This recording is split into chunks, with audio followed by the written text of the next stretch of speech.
Hello friends, எல்லோருக்கும் வணக்கம். Welcome to young investors channel. Last market updates பார்த்துருப்பீங்க. இன்றைக்கி மார்க்கெட்டில் பார்த்தீங்கன்னா மார்க்கெட் வந்து ஓப்பன் ஆகும்போது ஒரு பாசிட்டிவ் ட்ரெண்டில் தான் ஓப்பன் ஆச்சு. அப்புறம் பார்த்தீங்கன்னா நெகட்டிவ் ட்ரெண்ட் போச்சு. மறுபடியும் வந்து ஒரு ஃப்ளாட் பாசிட்டிவ் வந்துச்சு. அதுக்கப்புறம் நிஃப்டியும் சென்செக்ஸ் வந்து ஒரு ஃப்ளாட் நெகட்டிவில் க்ளோஸ் பண்ணியிருக்காங்க. நிஃப்டி பார்த்தீங்கன்னா 8 பாயிண்ட்ஸ் நெகட்டிவில் இருக்குது. சென்செக்ஸ் வந்து 27 பாயிண்ட்ஸ் நெகட்டிவில் க்ளோஸ் பண்ணியிருக்காங்க. நிஃப்டி பேங்க் வந்து 81 பாயிண்ட் பாசிட்டிவில் க்ளோஸ் பண்ணியிருக்காங்க. IT 51 point positive. BSE small cap பார்த்தீங்கன்னா 306 பாயிண்ட் பாசிட்டிவ்ல க்ளோஸ் பண்ணியிருக்காங்க. நெக்ஸ்ட் எஃப்ஐஎஸ் டேட்டா எடுத்து பார்க்கும்போது எஃப்ஐஎஸ் வந்து 1137 கோடிக்கு விற்றுருக்காங்க. டிஏஎஸ் வந்து 1676 கோடிக்கு வாங்கியிருக்காங்க. இது எஃப்ஐஎஸ் டேட்டா. ஃபர்ஸ்ட் நியூஸ் பார்த்தீங்கன்னா டிசிஎஸ் ரிசல்ட்ஸ் அனௌன்ஸ் பண்ணியிருக்காங்க. 9% இயர் பேசிஸில் க்ரோத் காமிச்சிருக்கு. ப்ராஃபிட் 12,040 கோடி பண்ணியிருக்காங்க. சேம் குவார்டர் லாஸ்ட்டில் 11,120 கோடி பண்ணியிருந்தாங்க. 9% ப்ராஃபிட் இன்க்ரீஸ் ஆயிருக்கு. அதே குவார்டர் பேசிஸில் பார்க்கும்போது 12,502 கோடி பண்ணியிருந்தாங்க. முந்தின குவார்டரில் 3% வந்து குவார்டர் பேஸில் ப்ராஃபிட் கீழே விழுந்திருக்கு. நெக்ஸ்ட் ரெவன்யூ பார்க்கும்போது 62,613 கோடி பண்ணியிருக்காங்க. 5.4% வந்து ரெவன்யூ இன்க்ரீஸ் ஆயிருக்கு இயர் பேசிஸில். ஆக்சுவலாக கம்பெனி 10 ரூபா டிவிடெண்ட் அனௌன்ஸ் பண்ணியிருந்தாங்க. ஸோ அந்த டிவிடெண்ட் பார்த்தீங்கன்னா ஆகஸ்ட் 5ஆம் தேதி உங்களுக்கு பெய்ட் ஆகும்னு சொல்லியிருக்காங்க, மண்டே. அதே மாதிரி என் பர்த்டே அன்னைக்கு ஜூலை 20 பார்த்தீங்கன்னா அந்த டிவிடெண்டுக்கான ரெக்கார்ட் டேட்டாட்ட அனௌன்ஸ் பண்ணியிருக்காங்க டிசிஎஸ். ஆக்சுவலாக நெக்ஸ்ட் அதோட ஆப்ரேட்டிங் மார்ஜின் பார்க்கும்போது 24.7% இருக்குது. 1.5% இயர் பேஸில் எக்ஸ்பென்ஷன் ஆயிருக்குன்னு சொல்லியிருக்காங்க. நெட் மார்ஜின் 19.2% இருக்குது அப்படின்னு சொல்லியிருக்காங்க. இது வந்து பார்த்தீங்கன்னா டிசிஎஸோட Q1 ரிசல்ட்ஸ் அப்டேட்டு. நெக்ஸ்ட் பார்த்தீங்கன்னா டிசிஎஸோட அந்த ஆர்டர் புக் பார்த்தீங்கன்னா குவார்டர் பேஸில் 37% கீழே விழுந்திருக்கு. இயர் பேஸில் 18.6% கீழே விழுந்திருக்கு அப்படின்னு சொல்லியிருக்காங்க. ஸோ அவங்களோட அந்த ஆர்டர் புக் பார்க்கும்போது $8.3 பில்லியன் இருக்குது இந்த குவார்ட்டரில். அதே வந்து சேம் குவார்டர் லாஸ்ட் இயரில் பார்த்தீங்கன்னா $10.2 பில்லியன் இருந்திருக்கு. ஆக்சுவலாக முந்தின குவார்ட்டரில் பார்த்தீங்கன்னா ஃபினான்ஷியல் இயர் 23 மார்ச் குவார்ட்டரில் பார்க்கும்போது $13.2 பில்லியன் இருந்துச்சு அவங்களோட ஆர்டர் புக். அதான் ஒரு ரெக்கார்ட் ஹை ஆர்டர் புக்காக இருந்துச்சு. பட் இப்போ பார்த்தீங்கன்னா அந்த குவார்ட்டரில் அது ஒரு $8.3 பில்லியன் தான் இருக்குது. ஸோ இவங்களோட ஆர்டர் புக் வந்து ரொம்பவே கம்மியாக இருக்குது. நான் சொன்ன மாதிரி இயர் பேஸில் 18% மேலேயும் குவார்டர் பேஸில் 37% மேலே கீழே விழுந்திருக்கு அவங்களோட ஆர்டர் புக் அப்படின்னு சொல்லியிருக்காங்க. நெக்ஸ்ட் அந்த டிமாண்ட் மார்க்கெட் பார்க்கும்போது இந்தியன் மார்க்கெட் வந்து 61.8% க்ரோத் காமிச்சிருக்கு இயர் பேஸில் கான்ஸ்டன்ட் கரன்சி டேர்ம்ஸில். அது வந்து எம்இஏ அதை ஃபாலோ அவுட் பண்ணி பார்க்கும்போது 8.5% இருக்குது. ஏஷியா பசிபிக்கில் 7.6%, லாட்டின் அமெரிக்காவில் 6.3% அப்படின்னு சொல்லியிருக்காங்க. நெக்ஸ்ட் அவங்களோட கோர் மார்க்கெட்டாக இருக்கிற நார்த் அமெரிக்கா பார்த்தீங்கன்னா 1.1% வந்து கான்ஸ்டன்ட் கரன்சி டேர்மில் இயர் பேஸில் கீழே விழுந்திருக்கு. கான்டினென்டல் யூரோப் ஆக்சுவலாக யூகேல பார்க்கும்போது 6% கீழே விழுந்திருக்கு. கான்டினென்டல் யூரோப்பில் 0.9% வந்து க்ரோத் காமிச்சிருக்கு. யூகேலையும் 6% க்ரோத் காமிச்சிருக்கு. நெக்ஸ்ட் இதில் வந்து பார்க்கும்போது அவங்களோட அந்த பிஎஃப்எஸ்ன்னு சொல்லுவாங்க, அதுதான் பார்த்தீங்கன்னா 30 to 40% ஆஃப் ரெவன்யூ வந்து அவங்களுக்கு அக்கௌண்ட் ஆகுது. அதுவும் 0.9% இயர் பேஸில் கான்ஸ்டன்ட் கரன்சி டேர்மில் கீழே விழுந்திருக்குன்னு சொல்லியிருக்காங்க. கன்சியூமர் பிஸ்னஸ் வந்து 0.3% டவுன்னு சொல்கிறாங்க. டெக்னாலஜி சர்வீஸும் 3.9% வந்து கீழே விழுந்திருக்குன்னு சொல்லியிருக்காங்க. அதே மாதிரி கம்யூனிகேஷன் அண்ட் மீடியாவும் 7.4% கீழே விழுந்திருக்குன்னு சொல்லியிருக்காங்க. நெக்ஸ்ட் இந்த ரீஜனல் மார்க்கெட்டாக இருக்கிறது பார்த்தீங்கன்னா அது 37.7% வந்து இயர் பேஸில் க்ரோத் காமிச்சிருக்கு. மேனுஃபேக்சரிங் 9.4% க்ரோத் காமிச்சிருக்கு. Life sciences and health care வந்து 4% க்ரோத் காமிச்சிருக்கு. எனர்ஜி ரிசோர்சஸ் அண்ட் யூட்டிலிட்டிஸ் பார்த்தீங்கன்னா 5.7% க்ரோத் காமிச்சிருக்குன்னு சொல்லியிருக்காங்க. நெக்ஸ்ட் பார்த்தீங்கன்னா டிசிஎஸோட அந்த ஹெட் கவுண்ட்னு சொல்லுவாங்க. ஆக்சுவலாக வேலைக்கு புதுசாக ஜாயின் பண்ணியிருக்கவங்க அது வந்து பார்த்தீங்கன்னா அந்த குவார்ட்டரில் 3% குவார்டர் பேஸில் கீழே விழுந்திருக்குன்னு சொல்லியிருக்காங்க. ஹெட் கவுண்ட் வந்து 5,452 எம்ப்ளாயிஸாக இருக்குது நெட் பேசிஸில் பார்க்கும்போது இந்த குவார்ட்டரில். அதே டாடா குரூப் கம்பெனி பார்த்தீங்கன்னா மார்ச் குவார்ட்டர் பீரியடில் வந்து 1,759 ஹெட் கவுண்ட் வந்து ட்ராப் ஆகிருக்கு. அதாவது குவார்டர் பேசிஸில் கம்பேர் பண்ணும்போது 1,759 ஹெட் கவுண்ட் பார்த்தீங்கன்னா குறைஞ்சிருக்கு அப்படின்னு சொல்லியிருக்காங்க சீக்வன்சியல் பேசிஸில். ஸோ ஆக்சுவலாக குவார்டர் பேஸில் 3% வந்து பார்த்தீங்கன்னா ஹெட் கவுண்ட் வந்து கம்மியாக இருக்குது அப்படின்னு சொல்லியிருக்காங்க. நெக்ஸ்ட் வந்து இவங்களோட அந்த டோட்டல் இது டிசிஎஸ் எம்ப்ளாயிஸ் டோட்டல் இது பார்க்கும்போது 6,06,998 பீப்புளாக இருக்குது அப்படின்னு சொல்லியிருக்காங்க ஜூலை 11 டேட்டா படி. நெக்ஸ்ட் இந்த கம்பெனியோட இந்த ஹெட் கவுண்ட் இவ்வளோ இருக்குது. ஸோ அந்த ஆட்ரிஷன் ஃபார் த குவார்ட்டர் பார்த்தீங்கன்னா 12.1% குறைஞ்சிருக்குன்னு சொல்லியிருக்காங்க. அந்த டவுன்வர்ட் ட்ரெண்ட் வந்து ப்ரீவியஸ் குவார்ட்டரை கம்பேர் பண்ணும்போது 12.5% இருக்குது அப்படின்னு சொல்லியிருக்காங்க. இது பார்த்தீங்கன்னா டிசிஎஸை பொறுத்த வரைக்கும் ஓவரால் அப்டேட். இந்த ஹெட் கவுண்ட் வந்து 19 வருஷத்தில் இல்லாத அளவுக்கு வந்து ஃபர்ஸ்ட் டைம் இந்த ஹெட் கவுண்ட் வந்து இவ்வளோ ரேஞ்சு குறைஞ்சிருக்கு அப்படின்னு சொல்லியிருக்காங்க. ஆக்சுவலாக ஐடி கம்பெனிஸ் வந்து வேலை எடுக்கிறது ரொம்பவே குறைஞ்சிருக்கு. ஸோ இதான் அப்டேட்டு. டிசிஎஸ்ல உள்ள எல்லா அப்டேட்டும் அக்குவேனி எல்லாமே பார்த்துட்டோம். ஸோ ஷேர் ப்ரைஸ் பார்த்தீங்கன்னா 3902 ரூபா அந்த ரேஞ்சில் க்ளோஸ் பண்ணியிருக்காங்க. ஒரு ஃப்ளாட் ரேஞ்சில் நெகட்டிவ்ல இருந்துச்சு. ரிசல்ட்ஸ் பார்க்கும்போது ஓரளவு பெட்டராக இருக்குது. பட் இந்த ஹெட் கவுண்ட் அந்த பிஸ்னஸ் வைஸ் செக்டார் வைஸ் பிரித்து பார்க்கும்போது சில செக்டார் வந்து புவர் பர்ஃபார்மன்ஸ் பண்ணியிருக்காங்க. ஆர்டர் புக் பார்த்தீங்கன்னா குவார்டர் ஆன் குவார்டர் பேஸ்லேயும் டவுனு, இயர் ஆன் இயர் பேஸ்லேயும் டவுனு. சில விஷயங்கள் பார்த்தீங்கன்னா கீழே தான் விழுந்திருக்கு. டிசிஎஸோட ரிசல்ட்ஸ் இதான் அப்டேட்டு. இது வந்து டிசிஎஸை பொறுத்த வரைக்கும் ரிசல்ட்ஸ் அப்டேட்டு. நெக்ஸ்ட் பார்த்தீங்கன்னா ஆர்இசி லிமிடெட்ல வந்து அப்டேட்டு. இவங்க பார்த்தீங்கன்னா 31.96 பில்லியன் வந்து ஜாப்பனீஸ் எண் மூலமாக ரைஸ் பண்ணுறாங்க அப்படின்னு சொல்லியிருக்காங்க. இது ஒரு 5 இயர் க்ரீன் லோன் சொல்லியிருக்காங்க. க்ரீன் லோன்னா வேற ஒன்றும் இல்லை, இந்த என்விரான்மெண்ட்லி ஃப்ரெண்ட்லியாட்டு சம்மந்தமாட்ட அந்த எக்கோ ஃப்ரெண்ட்லி ப்ராஜெக்ட்டுக்கு வந்து லோன் கொடுக்கறதுக்கு ஃபண்டிங் பண்ணுறதுக்கான ப்ராஜெக்ட்டுக்கு எடுக்கிற லோனை தான் இந்த க்ரீன் லோனுன்னு சொல்கிறாங்க. ஸோ 31.96 பில்லியன் ஜாப்பனீஸ் எண்ணு அமெரிக்கன் வேல்யூவில் சொல்லணும்னா $200 மில்லியன் 5 இயர் க்ரீன் லோன் இதுன்னு சொல்லியிருக்காங்க. ஸோ இது வந்து பார்த்தீங்கன்னா டியூட்டிட்ஸ் பேங்க் கிஃப்ட் சிட்டி பிரான்ச் மூலம், that is bank gift city branch மூலமாக தான் ரைஸ் பண்ணுறாங்க அப்படின்னு சொல்லியிருக்காங்க. 5 year green loan 31.96 billion Japanese எண் மூலமாக ரைஸ் பண்ணுறாங்க. $200 மில்லியன். இது பார்த்தீங்கன்னா ஆர்இசி லிமிடெட்ல வந்து அப்டேட்டு. ஆர்இசி லிமிடெடோட ஷேர் ப்ரைஸ் பார்த்தீங்கன்னா 647 ரூபா அந்த ரேஞ்சில் க்ளோஸ் பண்ணியிருக்காங்க. இன்றைக்கும் 2% மேலே ரேலியாக இருந்துச்சு. நான் எக்ஸ்பெக்ட் பண்ணுற லெவலு நம்ம வந்து கன்சிடர் பண்ணது வந்து பார்த்தீங்கன்னா 440 450 அந்த ரேஞ்சில் கன்சிடர் பண்ணியிருந்தோம். அந்த கிராஷ் 20% கிராஷ் ஆயிருந்து. ஸோ அதுலேருந்து நமக்கு ஒரு நல்ல ரிட்டர்ன் கொடுத்துருக்கு இந்த ஸ்டாக்கு. ஸோ பட்ஜெட்டில் பார்த்தீங்கன்னா அப்கமிங் பட்ஜெட் இருக்குது. ஸோ பட்ஜெட்டுக்கு அப்புறம் 700 வர தாண்டதுக்கு இந்த ஷேரில் ரொம்பவே பாசிபிலிட்டிஸ் இருக்குது. ஸோ இது ஆர்இசி லிமிடெடை பொறுத்த வரைக்கும் அப்டேட்டு. நெக்ஸ்ட் பார்த்தீங்கன்னா ரிலையன்ஸ் இண்டஸ்ட்ரீஸில் வந்து அப்டேட். ரிலையன்ஸ் இண்டஸ்ட்ரீஸோட சப்சிடரி தான் ரிலையன்ஸ் எத்தைன் ஹோல்டிங் பிரைவேட் லிமிடெட். அதோட சப்சிடரி தான் எத்தைன் கிறிஸ்டல் எல்எல்சி. இவங்க பார்த்தீங்கன்னா ஒரு $500 மில்லியன் வந்து ஆஃப் ஷோர் லோன் எதிர்பார்க்குறாங்க அப்படின்னு சொல்லியிருக்காங்க. ஸோ அதுக்கு வேண்டி ஃபாரின் பேங்க்ஸ் எல்லாம் பேச்சுவார்த்தையில் இருக்கிறாங்க. கால அளவு பார்த்தீங்கன்னா 12 15 வருஷம் அந்த கால அளவில் லோன் எதிர்பார்த்து ஃபாரின் பேங்க்ஸ் எல்லாம் பேச்சுவார்த்தையில் இருக்கிறாங்க. ஸோ அந்த கிறிஸ்டைன் எல்எல்சி, அதாவது எத்தைன் கிறிஸ்டல் எல்எல்சி பார்த்தீங்கன்னா ரிலையன்ஸோட ஒரு கம்பெனி தான். இவங்க என்ன பிஸ்னஸ் பண்ணுறாங்கன்னு பார்க்கும்போது டிரான்ஸ்போர்ட் எத்தைன், அதாவது இந்த எத்தைனை டிரான்ஸ்போர்ட் பண்ணுறதுக்காண்டி ஷிப்ஸ் வந்து பை பண்ணுவாங்க அப்படின்னு சொல்லியிருக்காங்க. இது வந்து பார்த்தீங்கன்னா ரிலையன்ஸ் குழுமத்தில் வந்து அப்டேட்டு.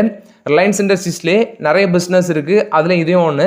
ஸோ அந்த $500 மில்லியன் ஆஃப் ஷோர் லோன் பார்த்தீங்கன்னா அவங்களோட எக்ஸிஸ்டிங் டெப்டை வந்து ரீஃபைனான்ஸ் பண்ணுறதுக்காண்டி தான் அவங்க $500 மில்லியன் ஆஃப் ஷோர் லோன் எதிர்பார்க்குறாங்க அப்படின்னு சொல்லியிருக்காங்க. இது ரிலையன்ஸ் இண்டஸ்ட்ரீஸில் வந்து அப்டேட்டு. நெக்ஸ்ட் பார்த்தீங்கன்னா ஹெச்ஏல வந்து அப்டேட். ஆக்சுவலாக ஹெச்ஏல் பார்த்தீங்கன்னா ஒரு ஸ்ட்ராட்டஜிக் மூலம் வராங்க. விரைவில் வந்து இந்த SU-30 ஃபைட்டர் ஜெட்டை வந்து எக்ஸ்போர்ட் பண்ணுவாங்க அப்படின்னு சொல்லியிருக்காங்க. ரீசெண்டாக நம்ம பிரைம் மினிஸ்டர் பார்த்தீங்கன்னா ரஷ்யா மாஸ்கோவுக்கு போயிருந்தாங்க. அங்கே வந்து இந்த பேச்சுவார்த்தை நடத்திருப்பாங்கன்னு நினைக்கிறேன். ஸோ ரஷ்யாவும் நம்ம இந்தியாவும் கொலாபரேஷன் வச்சு, அதாவது ஒரு பார்ட்னர்ஷிப் வச்சு ஒரு அக்ரிமெண்ட்ல வராங்க. Joint manufacturing and technology transfer அப்படின்னு சொல்லியிருக்காங்க. ஸோ இந்த சுக்காய் ஃபைட்டர் ஜெட்னு சொல்றாங்க, சுக்காய் 30 ஃபைட்டர் ஜெட். இது வந்து ஒரிஜினலாக ரஷ்யா தான் மேனுஃபேக்சர் பண்ணிட்டு இருக்காங்க இந்த சுக்காய் ஜெட்ஸை வந்து. ஸோ இப்போ பார்த்தீங்கன்னா நம்ம இந்தியா கூட ஒரு கொலாபரேஷன், இந்த ஹெச்ஏல் தான் அதை ப்ரொடக்ஷன் பண்ண போறாங்க. அவங்களோட நாசிக் ஃபெசிலிட்டியில் பார்த்தீங்கன்னா அதை ப்ரொடக்ஷன் பண்ணுவாங்க இந்த ஃபைட்டர் ஜெட்னு சொல்லியிருக்காங்க. ஸோ ஓவரால் ரஷ்யா என்ன சொல்றாங்கன்னா இந்த உங்களோட ப்ரொடக்ஷன் எஃபோர்ட்டுக்கு வந்து நாங்கள் ஒரு ஸ்ட்ராட்டஜிக் பார்ட்னர்ஷிப் மூலமாக சப்போர்ட் பண்ணோம் அப்படின்னு சொல்லியிருக்காங்க. ஸோ 2 கண்ட்ரீஸும் மூலமாக பார்த்தீங்கன்னா ஒரு ஜாயிண்ட் மேனுஃபேக்சரிங் அண்ட் டெக்னாலஜி டிரான்ஸ்ஃபரில் வராங்க. ஸோ விரைவில் ஹெச்ஏஎல் ஹிந்துஸ்தான் ஏரோநாட்டிக்ஸ் லிமிடெட் பார்த்தீங்கன்னா இந்த சுக்காய் ஃபைட்டர் ஜெட்டை வந்து மேனுஃபேக்சர் பண்ணி எக்ஸ்போர்ட்டும் பண்ணுவாங்கன்னு சொல்லியிருக்காங்க. இது ஹிந்துஸ்தான் ஏரோநாட்டிக்ஸ் லிமிடெட்ல வந்து one of the positive update. Next பார்த்தீங்கன்னா ஆர்விஎன்எல் வந்து அப்டேட். ஆக்சுவலாக அந்த ஷேர் பார்த்தீங்கன்னா ரீசெண்டாக கண்டினியூஸாக ரொம்பவே ரேலி ஆகிட்டு இருக்கு. 600 தாண்டிடுச்சு, 640 அந்த ரேஞ்சில் இருக்குன்னு நினைக்கிறேன். எக்ஸாக்டான தெரியல, 640 அந்த ரேஞ்சில் இருக்கும்.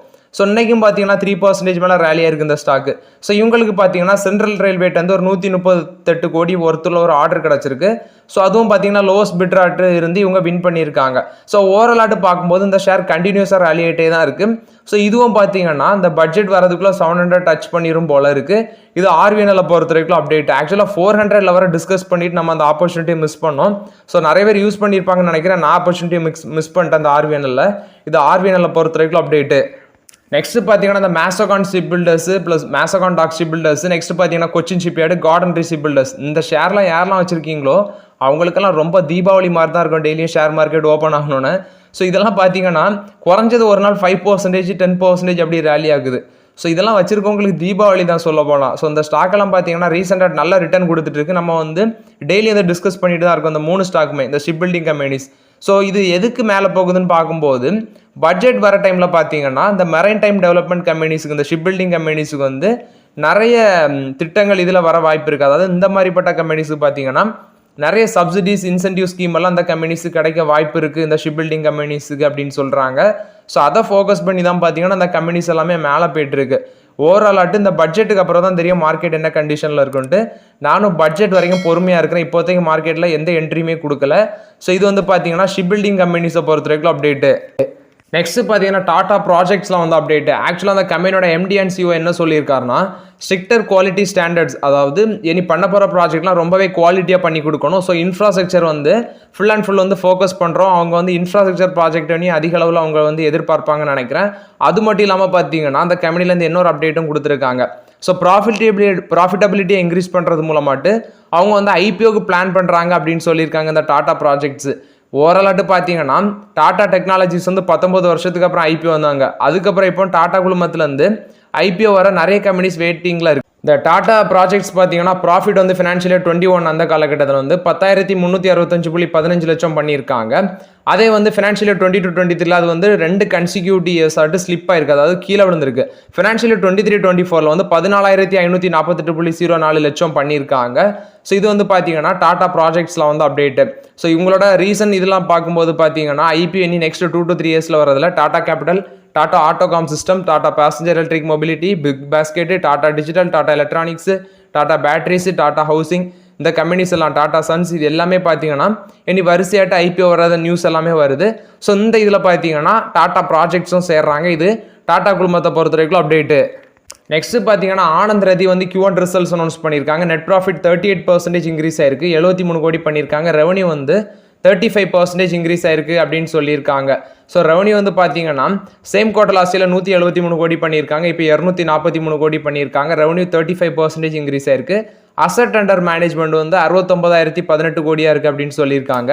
இது ஆனந்த் ரதியை பொறுத்த வரைக்கும் Q1 ரிசல்ட்ஸ் அப்டேட்டு. நெக்ஸ்ட் பார்த்தீங்கன்னா ஆர்சிஎஃப்ல வந்து அப்டேட், ராஷ்ட்ரிய கெமிக்கல்ஸ் அப்படிங்கிற கம்பெனியில் வந்து அப்டேட். இது பார்த்தீங்கன்னா ஒரு கவர்மெண்ட் கம்பெனி தான். 75% ஆஃப் த ஸ்டேக் வந்து கவர்மெண்ட் தான் ஹோல்ட் பண்ணுறாங்க. ரெஸ்ட் ஆஃப் அந்த 25% பார்க்கும்போது LIC mutual funds, UTI financial institution plus வந்து பப்ளிக் இவங்கெல்லாம் ஹோல்ட் பண்ணுறாங்க. ஸோ ஓவராலாட்டு பார்த்தீங்கன்னா இவங்களோட அமோனியா பிளான்ட், அதாவது ஆர்சிஎஃப் தாய் அப்படிங்கிற இடத்துல பார்த்தீங்கன்னா ஒரு அமோனியா பிளான்ட் வச்சுருக்காங்க.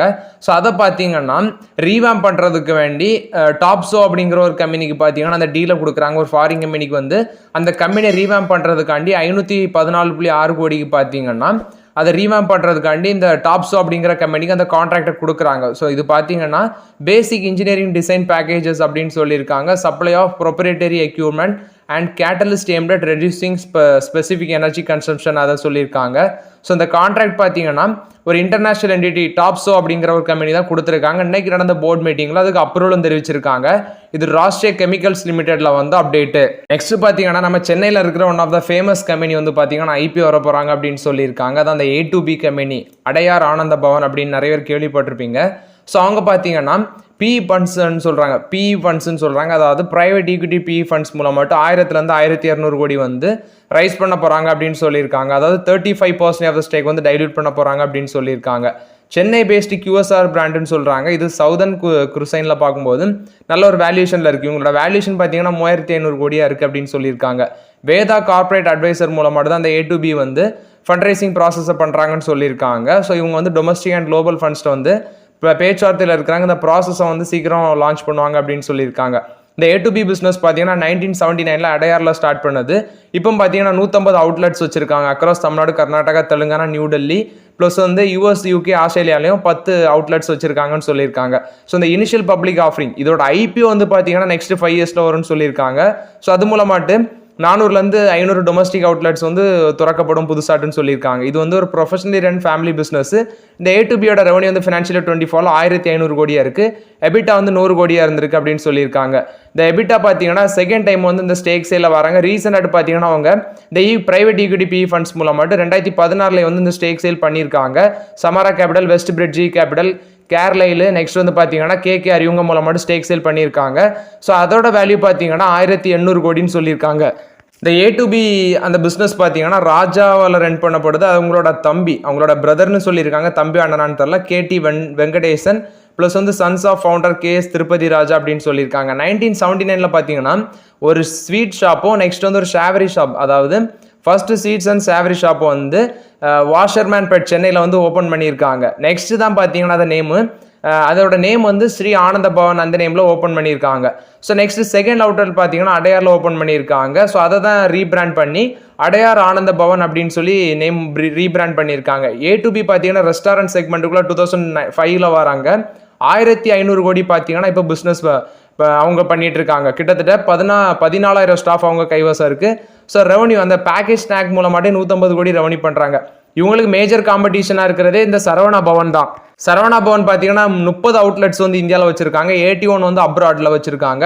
அக்ராஸ் நேஷனே பார்த்தீங்கன்னா அவங்க 25 வச்சிருக்காங்க. நெக்ஸ்ட் அனதர் பார்த்தீங்கன்னா உங்களுக்கு இந்த QSR சங்கீதான்னு சொல்றாங்க. இவங்க வந்து 30 அவுட்லெட்ஸ் வந்து சென்னையில் வச்சிருக்காங்க. 21 அப்ராட்ல வச்சிருக்காங்க. அடுத்து ஸ்ரீ அன்னபூர்ணா வந்து 19 பிரான்ச்சஸ் வந்து இவங்க கோயம்புத்தூர்ல வச்சிருக்காங்க. ஸோ ஓவராலாட்டு பார்க்கும்போது 2019 பார்த்தீங்கன்னா இந்த திண்டுக்கல் தலப்பாக்கட்டி ஹோட்டல் சொல்லுவாங்க. இவங்க வந்து தலப்பாக்கட்டி பிரியாணி ப்ராப்பராக அந்த பாப்புலராக சேல் பண்ணிட்டு இருக்கோம். இவங்களும் பார்த்தீங்கன்னா மெஜாரிட்டி ஆஃப் த ஸ்டேக் வந்து இந்த சிஎக்ஸ் பார்ட்னர்ஸ் அப்படின்னு சொல்லி அவங்கள்ட்ட வந்து 260 கோடிக்கு விற்றாங்க. ஸோ இது வந்து பார்த்தீங்கன்னா 60 year old brand expand company. அவங்களோட எக்ஸ்பென்ஷன் பண்ணுறதுக்காண்டி இந்த ஸ்டேக் சேல் பண்ணாங்க. ஸோ இது வந்து அவங்க வந்து செகண்ட் ரவுண்ட் ஆஃப் இன்வெஸ்ட்மெண்ட் 2021 பண்ணாங்க. ஏன் இந்த கம்பெனி பிளாக் ஸ்டோன்ட்ட வந்து பார்த்தீங்கன்னா ஹால்டிராமும் 70,000 கோடி உள்ள ஸ்டேக்கை வந்து இவங்கள்ட்ட பிளாக் ஸ்டோன்ட்ட ஹால்டிராம் வந்து பார்த்தீங்கன்னா 70,000 கோடி ஒருத்துள்ள ஸ்டேக் வந்து பிளாக் ஸ்டோனில் விற்கிறதுக்கு பேச்சுவார்த்தையில் இருக்கிறாங்க. ஸோ ஓவராலாட்டு பார்க்கும்போது பார்த்தீங்கன்னா இவங்க வந்து ப்ரைவேட் ஈக்விட்டி சேல் மூலமாட்டு ப்ரைவேட் ஈக்விட்டி PE ஃபண்ட்ஸ் மூலமாட்டு ஸ்டேக் சேல் பண்ணுறாங்க. IPO நெக்ஸ்ட் 5 yearsல வருவாங்கன்னு சொல்லியிருக்காங்க. இது பார்த்தீங்கன்னா A2B அதாவது அடையார் ஆனந்த பவன் அந்த கம்பெனியில் வந்து அப்டேட்டு. ஸோ ஓகே ஃப்ரெண்ட்ஸ், ஆக்சுவலாக அந்த வீடியோவில் சில இம்பார்ட்டன்ட் அப்டேட்ஸ் மார்க்கெட் அப்டேட்ஸ் எல்லாமே டிஸ்கஸ் பண்ணோம். அந்த வீடியோ உங்களுக்கு பயனுள்ளதாக இருந்துச்சுன்னா லைக் பண்ணுங்கள், சப்ஸ்கிரைப் பண்ணுங்கள், கமெண்ட் பண்ணுங்கள். Okay friends, thank you.